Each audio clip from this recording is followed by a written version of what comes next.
This is going to be fun. So this whole 12-month process it seems really, really intimidating, I'm sure. And I want to make sure I bookend my little cautionary statement at the beginning of our webinar. I'm not here to promise anything to anybody, and I'm not here to even tell you that the majority of you or even half of you can do this. The truth is it's a little fraction of the people watching who, it's not that they can do it, it's that they will do it. That there's a difference. That I would say 60% of you could do this. But most of you won't, because it does require dedication. You just can't become an indie game developer and start a studio and make sure it's profitable. You cannot do that unless you are a disciplined individual, willing to learn and willing to listen, and also knows how to come up with these 3 hooks. That's really important, those 3 hooks. So I want to make sure everybody knows that. I don't want to go down in history as the guy who overpromised a career that he was doing. I don't want to do that. I think that that's wrong. I want to make sure you all know that it is challenging and it is difficult. But I would hate for you not to try because it's challenging. Okay. 3D Printer Academy says, yeah, someone had a $150,000 Kickstarter, I think. Are you talking about, I think you might be talking about these guys. This is a couple of my students here, Lord Grimm, who shows up in the chat sometimes, but also Chris, and I've interviewed Chris on my channel. Both of these were students, and they both went full-time. Chris raised over $150,000 on Kickstarter, which is ridiculous. And I think Chris did this in less than 12 months. I could be mistaken. If you guys want to look it up, I think Chris started learning games and raised over $150,000 on Kickstarter before 12 months, which is just nuts. So anyway, let's jump into the chat here, the Q&A. Okay. Thomas, what factors go into deciding whether you want to do a Kickstarter campaign or a publisher? Is that what you said? Sorry, you guys have so many questions here. This is awesome. I just lost it. I'm sorry. I think I'm going to answer your question. So here I am in the same boat. This is why I love hanging out with you guys, because yes, I do teach, and yes, I do sell an online course, which is probably annoying to some of you. But the difference is that I'm in the trenches doing this stuff, right? So I am currently, the reason I haven't posted on YouTube in so long is because me and my team have been putting together a pitch for publishers, and we have sent that off, and we're in negotiation right now. But we've also wondered, do we make a Kickstarter, right? And what we decided was, do I want to deal with a Kickstarter campaign? There's a lot to deal with when you do a Kickstarter campaign. There's the pre-launch, then there's the launch, which is 30 days, and you got to push. And then you've got to do all the rewards that you've promised to those backers. So I feel like a Kickstarter campaign is only beneficial to, well, it is beneficial to me if I need it, but it's mostly beneficial for those of you who have never, who don't have funding and want to go full time. Just remember that if you do a Kickstarter campaign, it will be public forever. So if it fails, you probably won't find a publisher because they see that you have a failed Kickstarter campaign. And they'll say, even if it was the coolest game ever, even if it was Minecraft and it failed, Microsoft might see that and go, well, it doesn't seem like it's a proof of concept, right? Okie dokie. Is it fine to release a basic demo for mail list and then expand the demo for Kickstarter? Sure, you can do whatever you want. This is the benefit of owning your audience, guys. I'm a big fan of owning your audience, okay? There are some indie game developers out there who rely solely on publishers and the audience that the publisher creates. But there are indie game developers like me who I have my own audience. I've got 320-some thousand on YouTube, and then 10,000 on Instagram, and 10,000 on Twitter, and then I've got 60,000 on my email list. I can do whatever I want with that audience. What I mean is I can sell whatever I want. I can sell how I want to sell. And it's really up to the audience whether they like it or not, okay?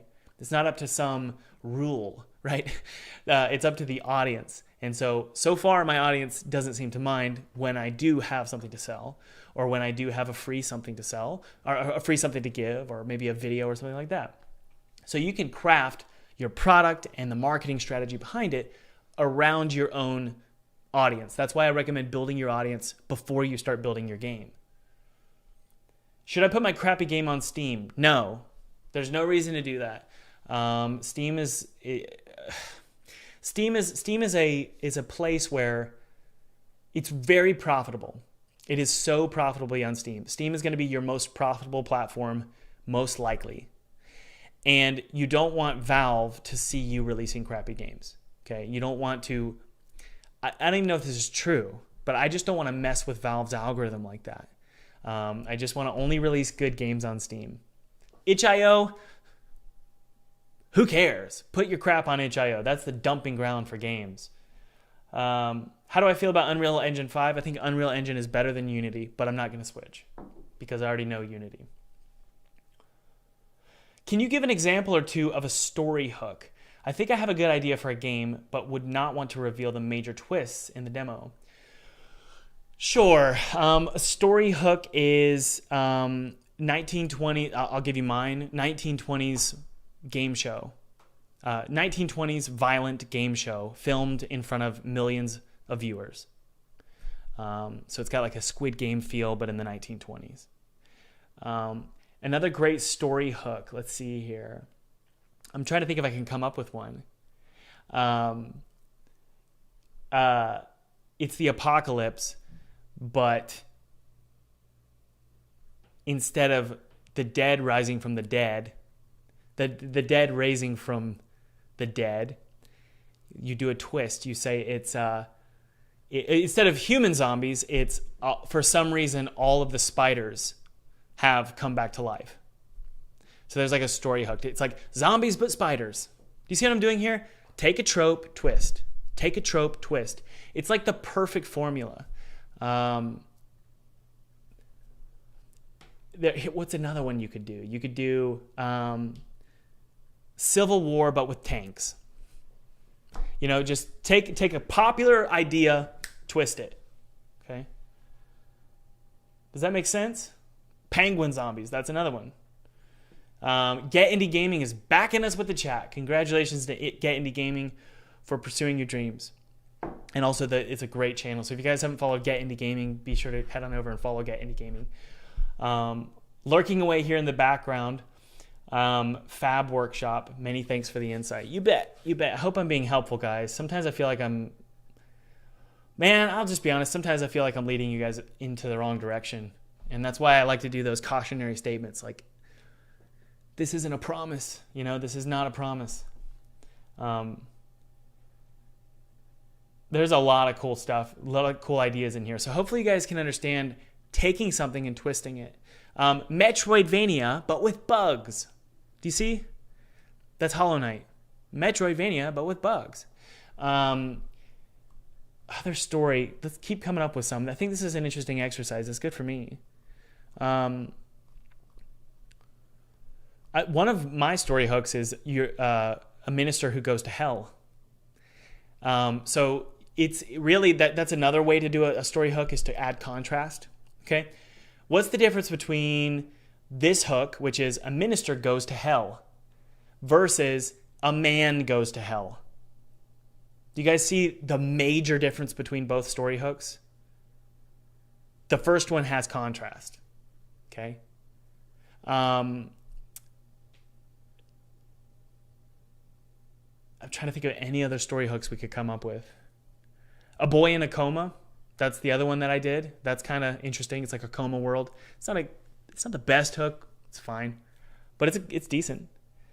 I'm looking out the window looking for a hook, and I don't see one. I don't know why I keep looking out the window. There's a lot of cool stuff you could do. Space Fish. I don't know. It's like an underwater game, but you're in space, and you're like alien sharks and stuff. That's another one. Just have fun with it, guys. Okay, which would you say is better? Starting a game fully, this is from Gizmo.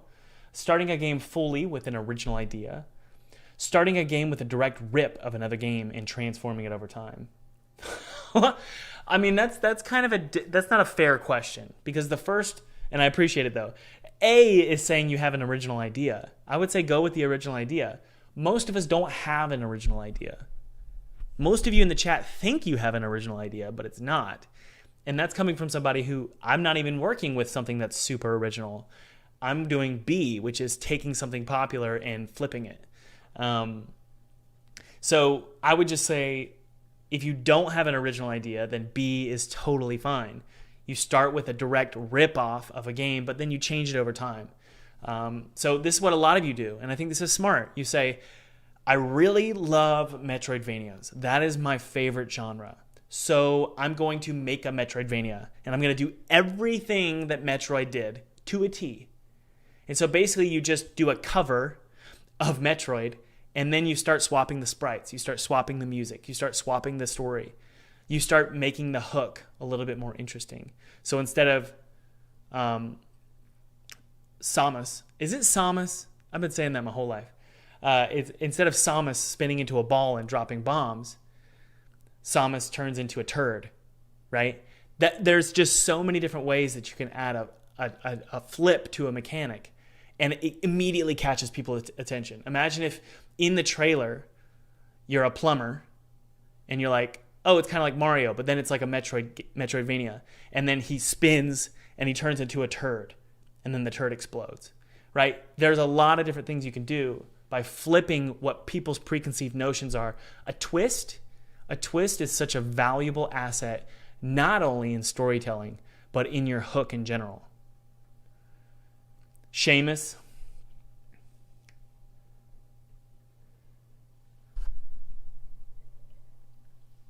All right.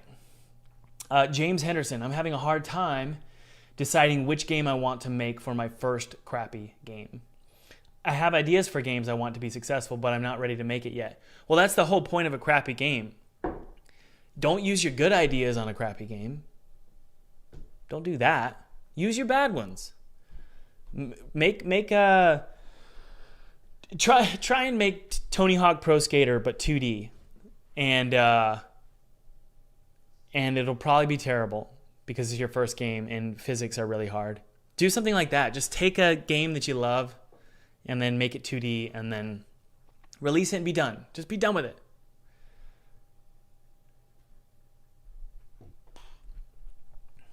Yep, that's right. The Z-Bill Dill. I would even say, I don't think I agree with you. You said first crappy game, recreate a simple game and give it a new mechanic. I don't agree with that, actually. That should be a commercial game. That's a great hook, right? You recreate Legend of Zelda, the 2D ones, but instead of wielding a sword, it's a shooter.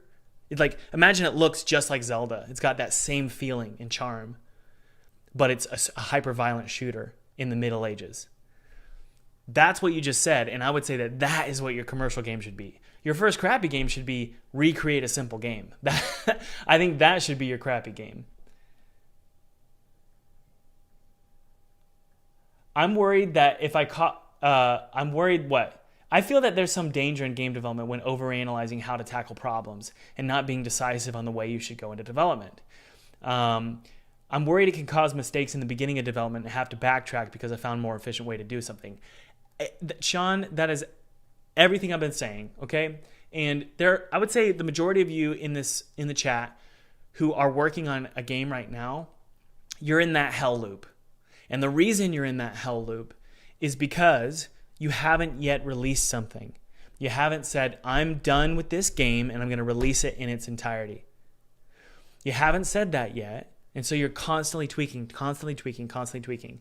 People like me, I'm on my fifth game. I have 2 crappy games and then I have 2 commercial games. So now I'm on my 5th game. I know that there's a million ways to make something better, but it doesn't bother me because my aim is not making the perfect game. My aim is releasing a game and making money. Mainly because I have a team to pay and I have a family to pay. It's not that I don't have an artist's mind. I do. And it's not that I can't be ADD from time to time. I am a lot of the time. But my aim is making money. And so I'm not worried about the best way to make a game. I'm worried about getting it done and making money. And so that's why it's so good to practice getting things done. Okay.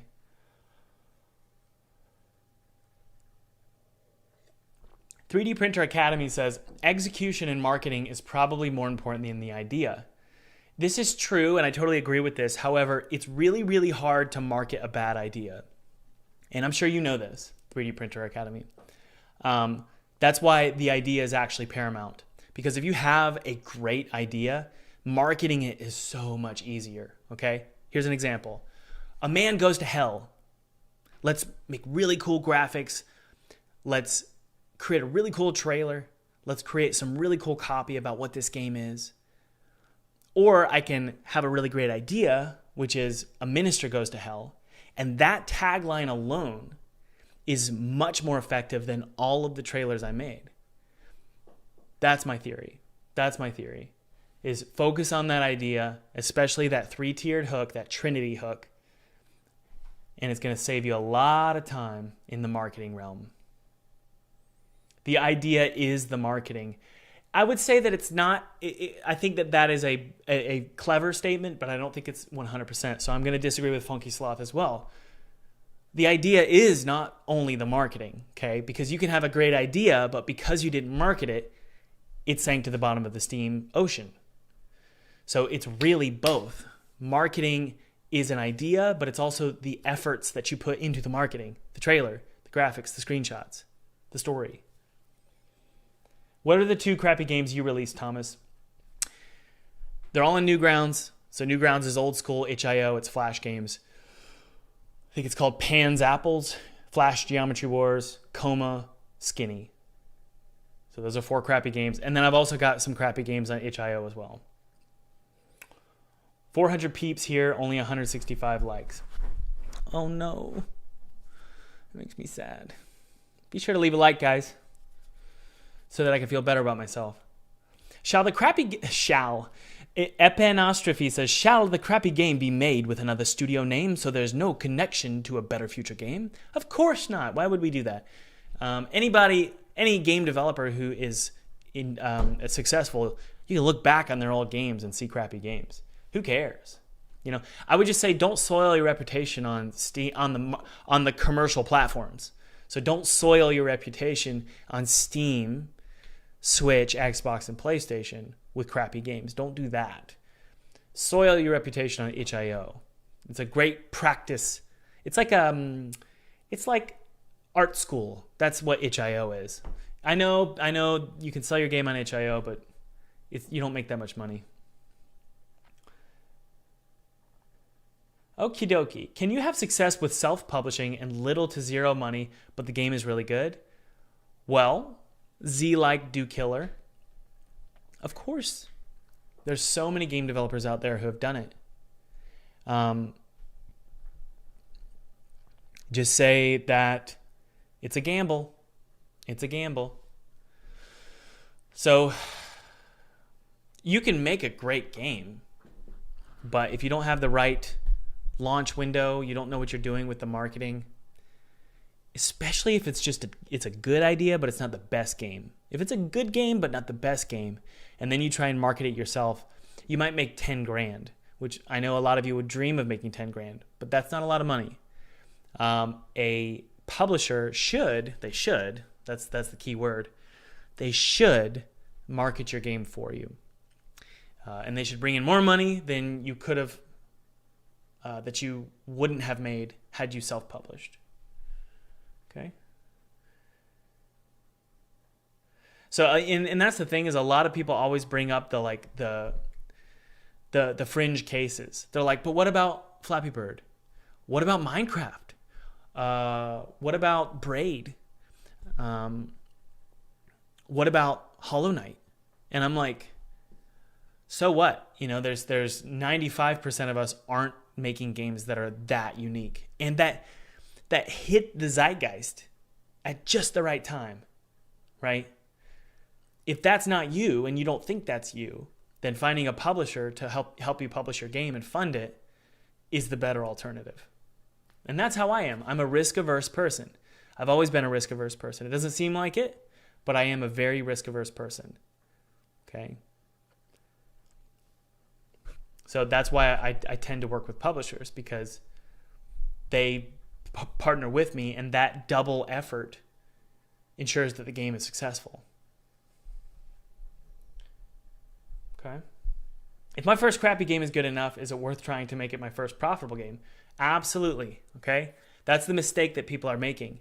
They think that their crappy game can't then become a full game, right? So I have a game called Coma, and it was a 15-minute flash game. And I wouldn't call that a crappy game because people loved it, but it was like 15 minutes long. And looking back, it's not that great. It did really well at the time because there wasn't a lot of games out, free games online, not compared to now. So then we took that game and we turned it into a game called Once Upon a Coma. And then we changed the name from Once Upon a Coma to Neversong. And then we partnered with Apple Arcade and made a big, big reboot of that game under a totally different name. Okay. You didn't mention press. Is that not necessary? Well, not for the 12 months. If you want to get a publisher or like do a Kickstarter campaign, press is not super important. I would just say press is great for a launch of a game. And I would not lie to you and tell you that starting from scratch, you can make a game and launch it in 12 months and make 6 figures from it. I don't think that's possible. I could be wrong, but most of us are not going to be able to do that. So we're not really talking about launching games. We're talking about finding funding. And when you're launching a game, yes, press is very, very important. Do you send the publisher the Steam page, or does she make the Steam page for you? Well, you'll probably make the Steam page, and you should make one. Like I said last time, you should be making your Steam page in utero. You should be making it yesterday. So don't wait on a publisher to make you a Steam page. That said, a good publisher is going to, they're going to make all of these, they will be willing to make a bunch of beautiful artwork for your game and help you with that marketing side if that's not your forte. Granted, they are going to recoup the cost. So they're going to rack up $15,000 of contract work or in-house work, and then they're going to bill you for it. And by bill you, I mean they're going to take money off the top. They're going to take money from your gross revenue to refund that. Personally, I don't have a problem with this. I think it's totally fair because they're spending the money, so they should recoup it.